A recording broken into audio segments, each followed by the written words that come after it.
Name? मेरा नाम या फिर वो बुबू का नाम?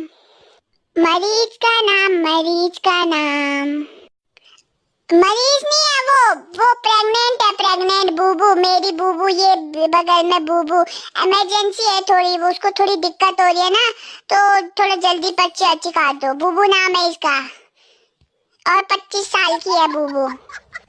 अरे डूडू 24 साल की हूँ और मुझे ये वेट करना इतना गंदा लगता है ना। क्या बहाना बनाऊं जिससे ये लोग मुझे अंदर भेज दें? खांसने का बहाना बनाऊं? नहीं नहीं नहीं नहीं, अगर खांसूंगी तो कहीं मुझे सोचेंगे ये कोरोना वाली बीमारी तो नहीं लाई है। नहीं नहीं नहीं नहीं, क्या करूं बहाना? सो जाऊं? पर सो के भी तो कुछ नहीं होएगा। रो जाऊं? रोती भी नहीं हूँ।